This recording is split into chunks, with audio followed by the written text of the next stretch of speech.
Gente, geralmente eu venho aqui nesse momento para pregar, só que hoje não serei eu que estarei trazendo a mensagem, eu estarei pregando. Quem estará sendo pregador dessa noite é o Mateus, né? Então o Mateus, para quem não sabe, é o meu filho do meio, né? Então eu tenho 3 filhos, o Davi, que está aqui embaixo, ajustando ali a tela, o Gabriel, que é o mais velho, né, que está como líder do Ministério de Louvor esse ano, e o Mateus, que está fazendo faculdade teológica para ser pastor, né? E é a primeira vez, né, Mateus, que você vai ministrar no domingo à noite, né? Então ele já está no 2º ano, né, de teologia, e hoje ele está tendo a oportunidade de ser aquele que Deus vai falar conosco através da sua vida. Então vamos estar orando pelo Mateus. Querido Deus e Pai, nesse momento eu estou muito feliz, porque, ó Deus, eu vou estar, ó Deus, neste momento orando pelo Mateus, meu filho, meu pai, que está diante do Senhor, está sendo capacitado pelo Senhor, para ser, ó Deus, um obreiro, um ministro do Senhor na palavra. Toma ele nas tuas mãos agora, Pai, enche ele da tua presença, dá a ele toda a capacidade necessária para que ele possa ser usado pelo Senhor nessa noite, para trazer aquilo que o Senhor já colocou no coração dele, para o nosso coração. É o que eu te peço em nome do Senhor Jesus. Amém.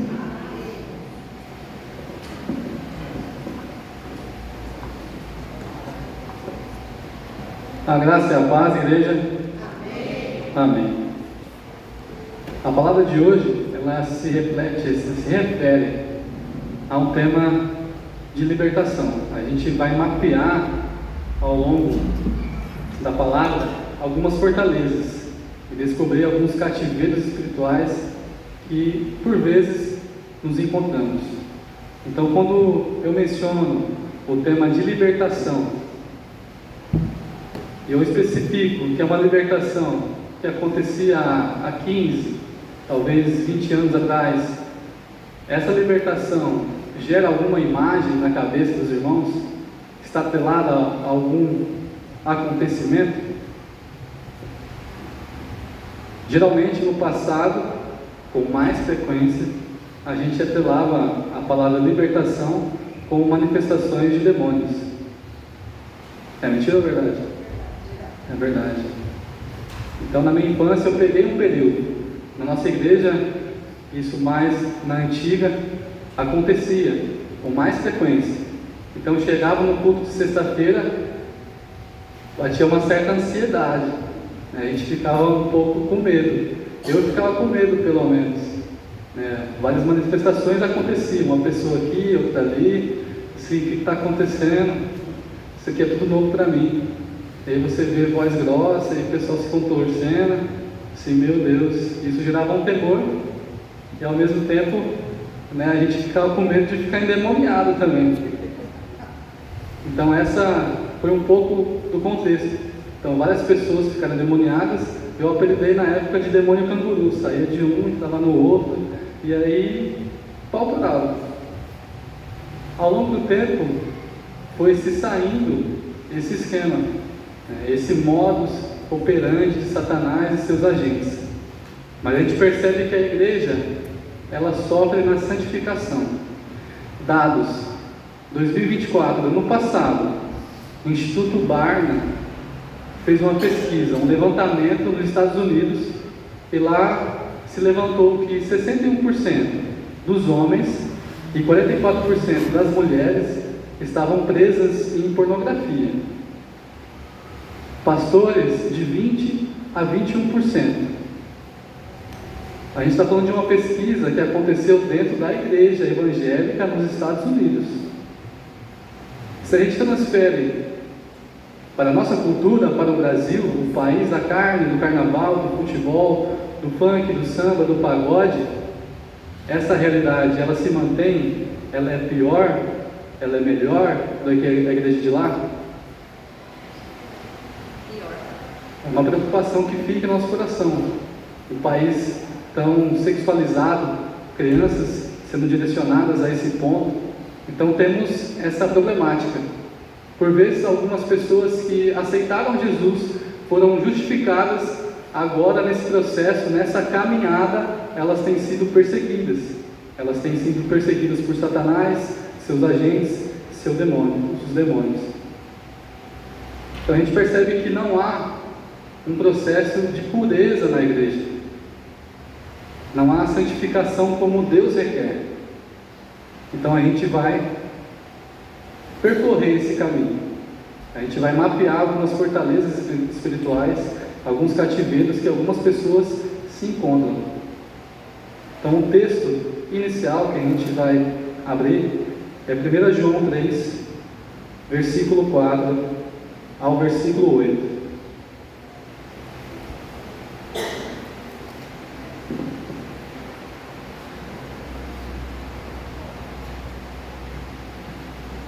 Enquanto isso, falo mais uma vez.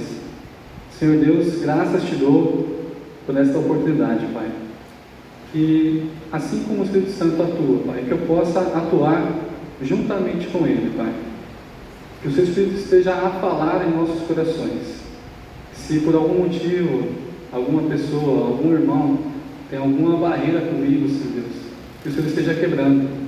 Lá em Provérbios 18, 19, diz que é mais difícil conquistar uma cidade fortificada do que um irmão ofendido. Se eu ofendi algum irmão nesse processo da minha caminhada por imaturidade, que o Senhor esteja concedendo graça a esse irmão para ouvir a sua palavra. Não serei eu a falar, mas que o Espírito Santo esteja conduzindo a minha vida e eu, como um agente, uma ferramenta em tuas mãos, que eu possa também estar facilitando essa caminhada. Mas que por hora, Senhor Deus, esse irmão me conceda a graça do perdão momentâneo, por menos por uma hora, para ouvir a sua palavra, Senhor Deus. O Senhor sabe que me preparei, me dediquei, assim como no culto de quarta-feira. O número de pessoas não interfere no meu processo de aprendizado, de dedicação. Senhor Deus, toma nossos corações, Pai. É a situação que eu faço, Senhor, em nome de Jesus.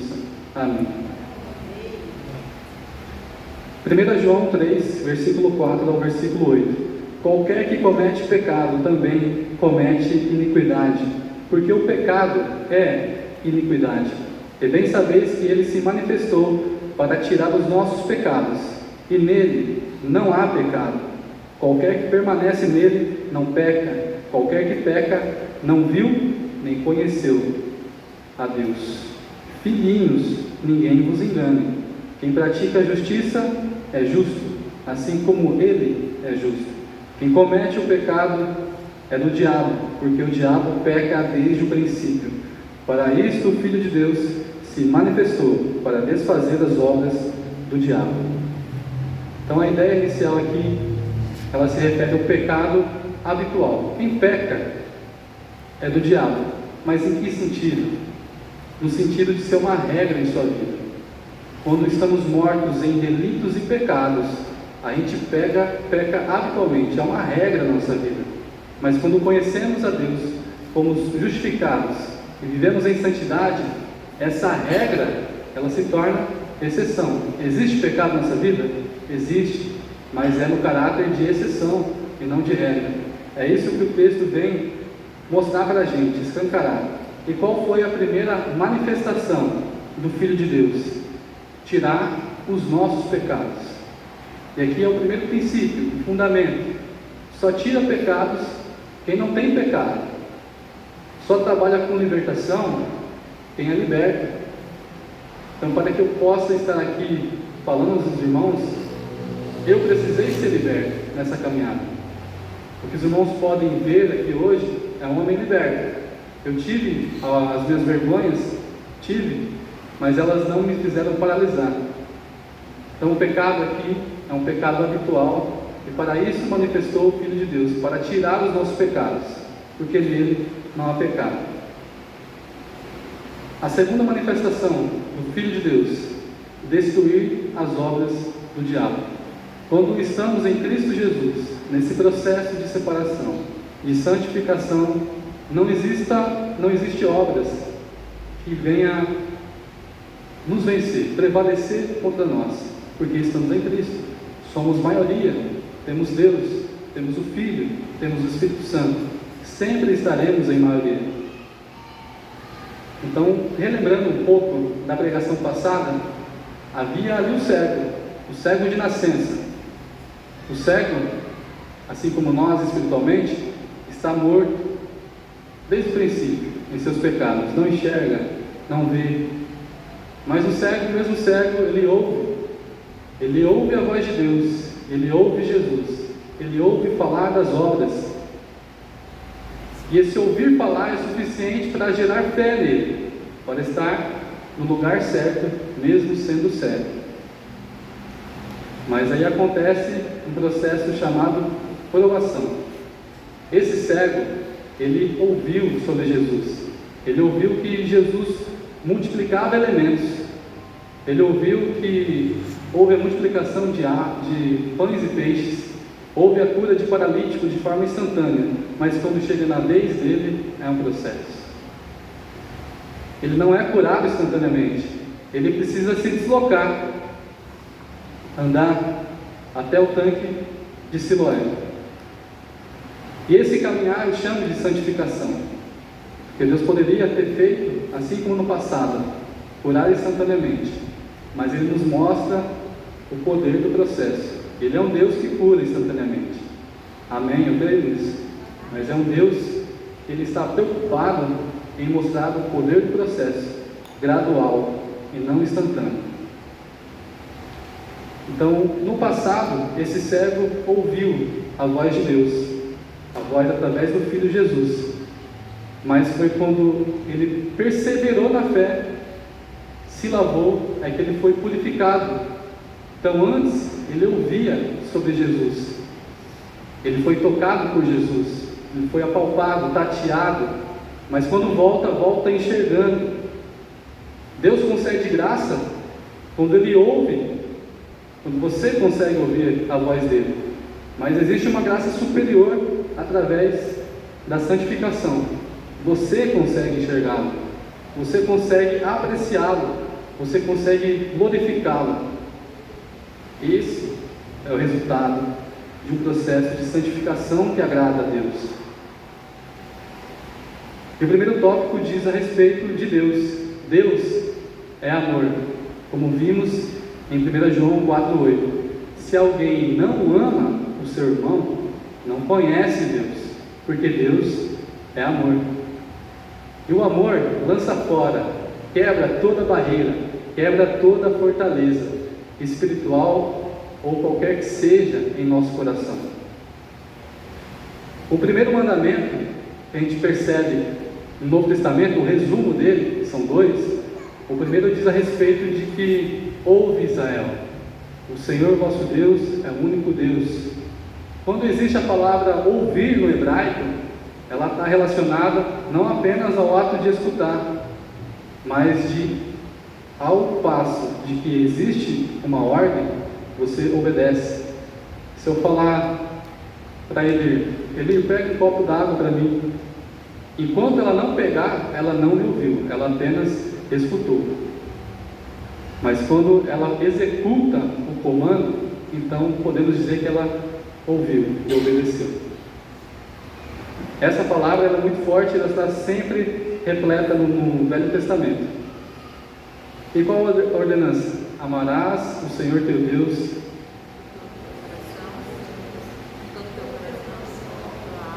de todo o coração, de toda a nossa alma, de todo o nosso entendimento e de toda a nossa força. Qual o primeiro? Coração. Deus nunca quis, em primeiro lugar, o seu entendimento. Ele quis o seu coração. Ele quer o seu coração. O entendimento fica no terceiro aspecto. Muitas vezes tropeçamos porque queremos entender a Deus.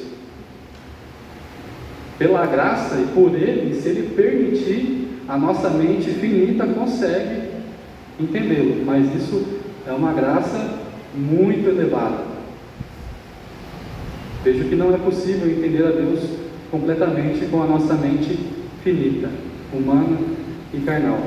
Então, quando você, quando nós amamos verdadeiramente Deus, a gente não se apropria de um sentimento comum, mas a gente se apropria da própria essência de Deus. Deus, Ele é amor. Você não é capaz de amar se Deus não permitir. Se Deus não impelir no íntimo do seu coração esse sentimento nobre e divino. Falando de fortalezas espirituais, no Velho Testamento a gente vê uma mulher que vive numa muralha, numa fortaleza. Como que é o nome dela? Raabe. Raabe, ela ouve falar do Deus de Israel. Ela ouve também, assim como o cego, falar de um Deus que opera sinais e maravilhas. E ela testemunha a respeito. Os irmãos podem ver isso em Josué 2. Ela vai dizer: o vosso Deus, para os espias, é Deus em cima, nos céus, é Deus embaixo, na terra. Em outras palavras, eu reconheço a soberania dele, a preeminência dele, e eu clamo por misericórdia, clamo por um auxílio, por um socorro. Eu clamo pela família do meu pai.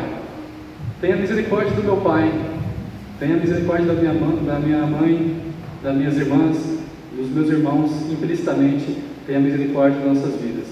A gente nota que esse amor, ele é um amor ambicioso. Ele não é um amor ganancioso. A diferença: ambição é quando todos ganham, ganância é quando só eu ganho. Eu tenho ambição, e os irmãos também têm ambição, de ganhar o bairro para Jesus, futuramente a cidade para Jesus. Mas quando no serviço eu quero subir de cargo e faria qualquer coisa para subir, isso não é ambição, isso é ganância. Temos um exemplo maior escancarado em João 3,16. O amor de Deus, ele engloba todo mundo, porque Deus amou o mundo de tal maneira, de maneira tal, que não se resume, não tem palavras suficientes para descrever esse amor, de tal maneira. Ele doou o seu Filho, unigênito, o único da espécie, para todo aquele que nele crê não pereça, mas tenha vida eterna. Outro princípio: o amor ambicioso, sacrificial, gera salvação. Assim como Raabe foi salva pelo seu ato de crer inicial, pelo seu ato de continuar crendo, porque lá também foi dada uma ordenança: coloca um cordão de escarlate na janela, simbolizando redenção, através do sangue, que representava a cor. Então ali também teve um processo de provação. Só um cordão para amarrar? É só um cordão. Simples, mas muitas vezes não é fácil. O simples nem muitas vezes é fácil, é difícil. Hoje existem Raabes em cativeiro. Quando Deus envia espiões, esses espiões não encontram religiosos, eles não encontram pessoas sábias. Esses espiões encontram uma prostituta, uma meretriz, que tinha em seu coração o reconhecimento de que Deus é poderoso, de que Deus é soberano. Encontrou ali um coração arrependido, um coração disposto a recomeçar, mas que estava preso numa fortaleza chamada Jericó. Qual é a sua fortaleza hoje? Qual o pecado que te prende? Raabe estava presa na prostituição. A gente abriu falando de pornografia, mas existem muitos outros: bebedice, adultério, fornicação, fofoca, facções, divisões. Qual cativeiro você se encontra hoje? Segundo tópico: nosso coração, ele é um trono. Quem está sentado nesse trono? E uma pergunta surpresa: quem é Deus para você? É uma pergunta simples, mas ela é muito difícil. Quem é Deus para você? Algum irmão arrisca? Qual a primeira imagem que surge na cabeça quando falou Deus? Quem é Deus para você?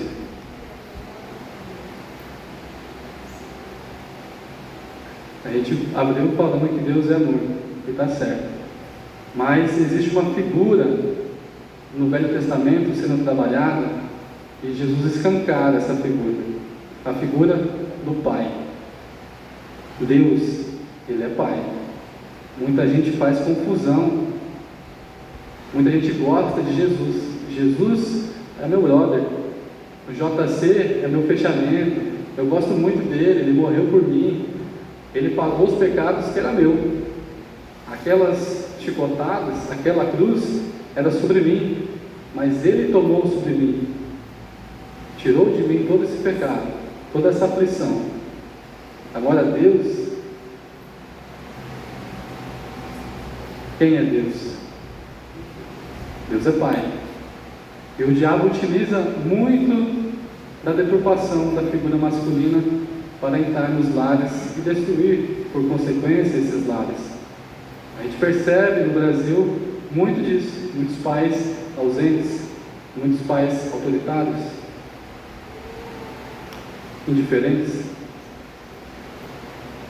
A gente consegue transferir a imagem do nosso Pai para Deus Pai.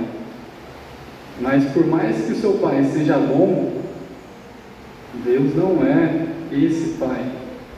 Ele é muito superior. Se os irmãos têm dificuldade em entender, em formular, quando alguém te pergunta quem é Deus, e não vem rapidamente que Deus é seu Pai, os irmãos têm um problema. Sem medo de errar. Muitos vivem na mentalidade de órfão, muitas vezes influenciado por um espírito de orfandade, influências malignas. Muitos conseguem ser o irmão mais velho do filho pródigo, eles conseguem ser assertivos. Esse vosso filho, que gastou tudo, não merece. Mas o Senhor não deu nada para mim. Ele reconhece a identidade do seu irmão, mas ele não reconhece a sua identidade é de servo.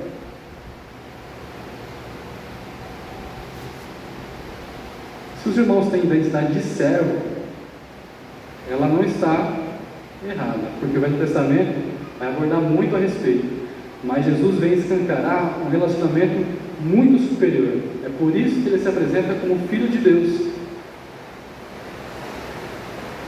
Os filhos, por mais que o filho te dê trabalho, te desobedeça, ele vai fazer arte, ele vai ser contrário a alguma ordenança, não importa o que ele faça, ele vai deixar de ser seu filho? Da mesma maneira, assim é Deus. A gente fica preocupado muitas vezes nesse relacionamento de Senhor e servo, que esquece que Ele é Deus, Pai, muito maior, muito superior. É por isso que Jesus vem falar para Felipe: mas Jesus, mestre, mostra-lhe o Pai. Sim, meu amigo, você não entendeu nada. Quem vê a mim, vê o Pai. O que é identidade? Idem. Idem vem de igual. Eu não tenho identidade própria. Tudo que os irmãos conseguem ver através da minha vida é por causa do meu Pai. Se eu quero construir a minha identidade, esquece, perdi, errei, falhei. Mas quando eu olho para o Filho, automaticamente eu vejo a presença do Pai. Está lá, na feição, está lá no comportamento, nos trejeitos, algumas expressões faciais e também de vocabulário. Deus, Ele não quer nós como servos, mas como filhos. Qual a tática de Satanás? Já falamos que ele vem para destruir essa imagem. E nós aprendemos a pecar no nosso lar. É isso que diz em 1 Pedro 1,18: sabendo que não foi com coisas corruptíveis, como prata ou ouro, que fostes resgatados da vossa vã maneira de viver, que por tradição recebestes dos vossos pais, mas com o precioso sangue de Cristo, como de um cordeiro imaculado e incontaminado. Nós recebemos, por tradição, comportamentos que não agradam a Deus no nosso lar. Aprendemos a pecar em casa. Está escancarado aqui em 1 Pedro. Mas isso também foi falado em Êxodo. Visível a iniquidade dos pais nos filhos até a 3ª e 4ª geração. Por que 3ª e 4ª geração? Meu avô, 1ª geração. Meu pai, a 2ª geração. Eu, 3ª geração. Eu consigo observar o comportamento do meu pai e do meu avô. Daquilo que eu observo, eu imito, eu absorvo, eu pratico, eu aprendo, e aprendo errado.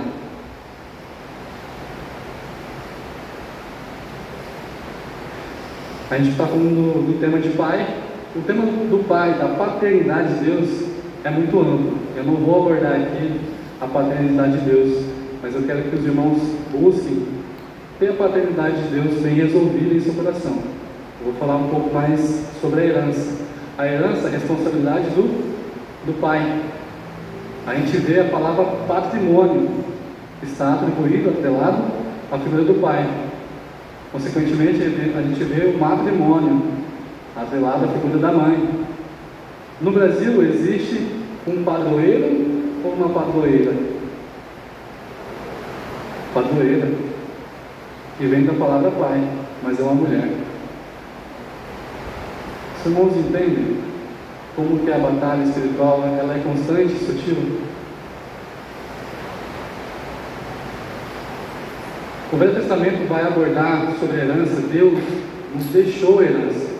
No Velho Testamento, a herança ela é representada muitas vezes por uma vida bem-sucedida, viver plenamente um bem-estar, viver bem na terra, limitadamente, mas viver bem.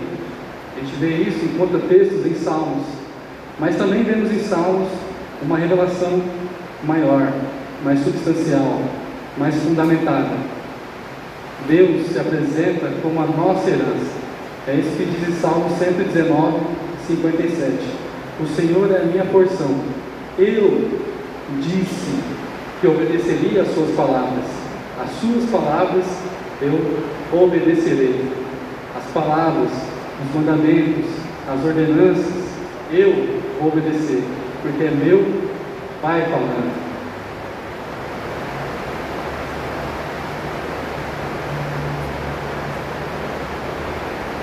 Um ataque clássico na vida também que adentra o nosso coração, saindo um pouco do campo da paternidade, é sobre tentações diversas, mas elas vão se manifestar de 5 maneiras. Existem, na verdade, 5 portas de acesso em nossa vida, para que Satanás ele nos tente e consiga lograr êxito nessa tentação, fazendo-nos cair em pecado. Essas 5 portas é conhecido como os 5 sentidos do ser humano. Vai lembrar? Visão, audição, olfato, paladar, tato. Os irmãos precisam assimilar Satanás como um bom vendedor. Ele é um bom vendedor. Ele é um vendedor exímio. Isso ele provou já no Éden. E para que os irmãos tenham essa imagem fixada do bom vendedor, quero que os irmãos se imaginem num shopping. Para algumas mulheres vai ser parecido com Éden, é um paraíso. Mas no shopping existe a vitrine e o produto te chama a atenção. A primeira porta, visão. Segundo aspecto, você se interessou pelo produto e você entra na loja. Quando você entra na loja, muitas vezes tem um cheiro característico, um cheiro agradável. A gente percebe na Melissa que às vezes esse cheiro está lá fora já, só para te enredar e você comprar um sapatinho para sua filha. Mas existe um cheiro característico. A segunda porta. Quando você mal deu 2 passos, chega o vendedor. Diz assim: aí, meu camarada, e aí, patroa, tudo bem com a senhora? Eu posso te oferecer algo? Quer um café? Quer uma água? Tem um biscoitinho? Você aceita? E aqui já são duas manifestações concorrendo ao mesmo tempo. O falar, que você está ouvindo o vendedor falando, e o paladar, quando você experimenta. E aí, o último, que quando o produto chega, você experimenta, você tateia ele. Então, quando você desbloqueia essas 5 portas, é bem difícil você não cair. O nosso dever é vencer a tentação. Como que a gente vence o pecado? Vencendo a tentação. Se eu tenho problema com bebida, e eu preciso chegar a um determinado lugar, e naquela rua tem um bar, meu dever, dar a volta, eu vou por outra rua, eu vou fazer um caminho longo. Se eu demorar 20 minutos a mais, que seja, andando a pé, conversando com Deus, assim farei. Por quê? Porque vai disparar gatilho. Deus pode, no ato da justificação, tirar esse vício da sua vida? Ele pode. Mas lembra, existe um processo gradual, perseverança. Então eu fujo de qualquer contato visual, de qualquer cheiro que me desperta, de qualquer imagem da cerveja gelada, escorrendo, ou algo do tipo. Assim também, fornicação, adultério. Se existe uma mulher que está me tentando no serviço, em outro ambiente, na academia, meu dever, sair fora. Não vou deixar que ela me encontre em um lugar onde a gente possa ficar a sós. Não vou deixar ela falar gracinha. Não vou flertar com ela de maneira nenhuma. Fugir da aparência do mal. Não deis lugar ao diabo. É isso que diz em Efésios 4:27. E o terceiro e último ponto, a perseverança. A santificação é a perseverança, a constância da fé. A santificação é a perseverança, a constância da fé. Nós vemos em Romanos 5, versículo 3 ao versículo 5, que a aprovação produz perseverança, e por sua vez produz um caráter aprovado, e por sua vez gera em nós esperança. Esperança no hebraico, ele sempre define a etimologia com algo visível, através de imagens. E eu vou também traçar essa imagem na cabeça dos irmãos. Esperança é um cabo, imagina uma linha tensionada. Essa linha tensionada tem um início e tem um fim.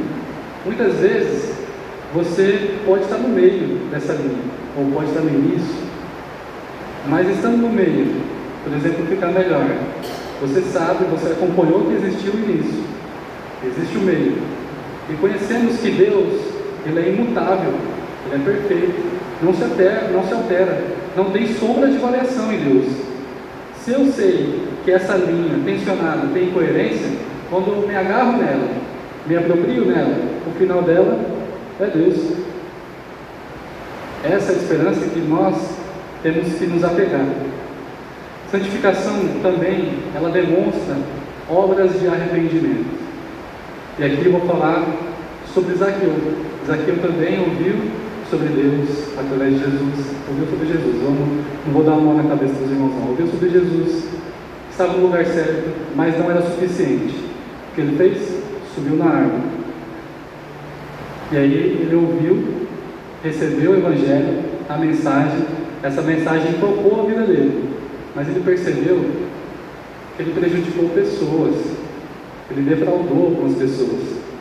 Então o que ele disse? Essas pessoas que eu prejudiquei, que eu defraudei, eu vou restituir elas 4 vezes mais. E digo mais, os meus bens eu vou dar a metade. O dinheiro não é mais o Senhor da minha vida. Eu encontrei o verdadeiro Senhor. Eu encontrei a minha herança. Um valor inestimável. Então, valorize esses processos. Experiência pessoal. Eu caí no pecado da fornicação antes do casamento. Obras de arrependimento. Eu pedi perdão. Demorou um pouco de tempo, mas eu perdi perdão para os meus pais e para a minha sogra. Muitas vezes muitas pessoas vão achar radical, mas o que eu estou quebrando nessa atitude? A herança familiar. Eu não quero que os meus filhos façam o que eu fiz. O certo é certo, mesmo que ninguém faça, mesmo que seja comum no mundo. E o errado continua errado, mesmo que todo mundo faça. Então, na presença também de outros exemplos de adultério, existem pessoas que você feriu, que você machucou, que você precisa demonstrar para ela obras de arrependimento. Porque demonstrando obras de arrependimento, você mostra que existe um Deus que mudou a sua vida, que restaurou a sua vida. O caminho que você estava para cá fez uma conversão brusca. E essas obras de arrependimento vão reforçar isso. Muitas vezes essas resistências, fortalezas, quando estou mencionando pecados, elas se levantam. Porque o pecado ele gera medo e vergonha. Vemos isso no Éden. Adão ficou com medo e com vergonha. É ruim pecar. Por quê? Porque gostamos de aparência. É assim que 2 Timóteo 2,15 vai dizer: procura te apresentar favorável a Deus, aprovado a Deus. Como que eu vou me apresentar a Deus em pecado? Tenho medo, tenho vergonha. Então, meus irmãos, que o medo e a vergonha não possa te paralisar. Vença o medo e a vergonha através do Espírito Santo de Deus falando em seu coração. O segundo aspecto é difícil. As fortalezas se levantam porque demônios são difíceis de lidar, são resistentes. A gente percebe que Mateus 12 vai dizer que quando se expulsa o demônio e não tem obras de arrependimento, não tem um arrependimento sincero, a confissão de pecados, o abandono do pecado, esse demônio volta. Ele é territorial. Então a gente percebe que lá no início, quando eu mencionei que pessoas voltavam a ficar constantemente endemoniadas, elas não estavam abandonando o pecado. Elas não queriam viver uma vida de total separação desse pecado. Elas queriam ser libertas, elas percebiam que estavam oprimidas, mas o prazer pelo pecado também era presente em suas vidas, de modo que ela ficava vacilando na decisão de se fazer santo através da força que não vem do nosso braço, mas da força que vem de Deus. O terceiro aspecto que dificulta esse processo de libertação são palavras de desgraça. Quando uma esposa profere: no dia que você fizer isso, eu te mato, eu acabo com sua vida. Essa pessoa que estava encarcerada, enjaulada, às vezes estava próximo de sair, ela é impulsionada a dar muitos passos, a ficar no canto da jaula, porque ela não percebe misericórdia no seu cônjuge. Isso também em outras pessoas, em outros relacionamentos. Você é meu amigo até o ponto de que você pode fazer isso. No dia que você fizer isso, esquece. Confiança é uma taça de cristal, uma vez quebrada não restaura. Irmão, misericórdia. A abertura da semana passada eu falei justamente sobre isso. O nosso ímpeto pela santidade, ela deve ser visível. A gente não pode dar margem para o pecado, pelo erro. Mas essa justiça, esse juízo, ela é uma moeda. E se de um lado tem justiça, do outro deve haver misericórdia. E por último, mesmo com o coração duro, mesmo que o Espírito Santo fale ao seu coração e você tenha a mente cauterizada, ainda há esperança. Davi, quando cai em adultério, ele vive na boemia, tranquilamente no palácio, nada vai me acontecer. E Deus tem que enviar um valente dele, um valente que se atende pelo título de profeta Natan. Existiam os valentes de Davi, guerreiros de batalhas, mas o valente de Deus é o profeta Natan, incumbido de mostrar o pecado de Davi. Quando o pecador está cauterizado, com a mente insensível, dura, o seu modo de agir é duro, é inflexível. A gente percebe isso no veredito de Davi. Esse homem que tinha muitas ovelhas, ele merece, ele é digno de morte. Ele é digno de morte porque pegou o único cordeiro do seu vizinho. Flexibilidade, dureza de coração. Mas, assim como houve esperança para Davi, ainda há esperança para um coração duro, inflexível.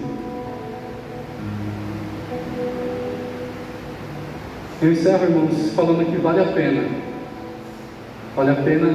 se santificar, vale a pena ser fiel, vale a pena obedecer, vale a pena pedir perdão do seu pai, da sua mãe, para algum irmão que você tem machucado.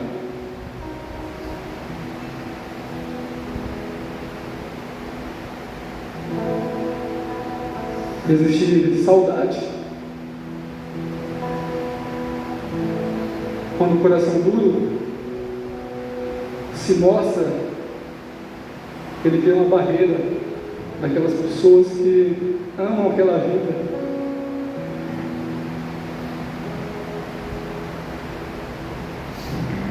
Existem pessoas com saudade de você.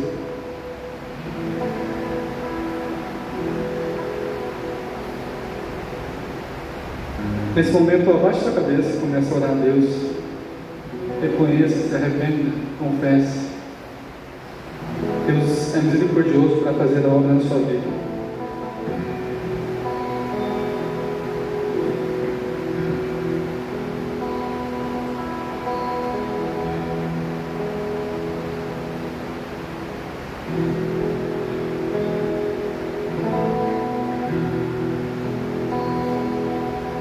Maravilhosa graça que perdido me encontrou,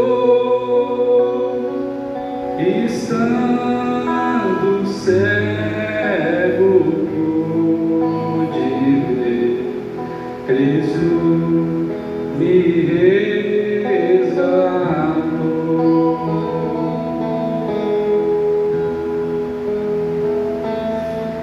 Quando tua graça me tocou, do medo me livrou.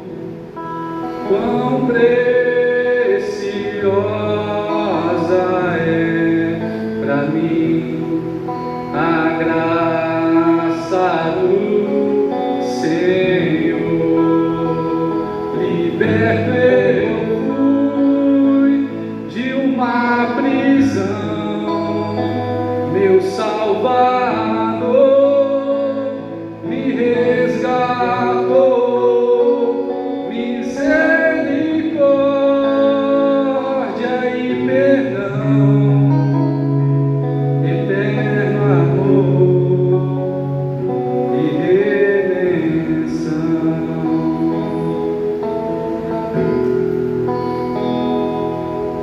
Deus preparou melhor pra mim e nele esperarei. Jesus de força ele será enquanto eu viver.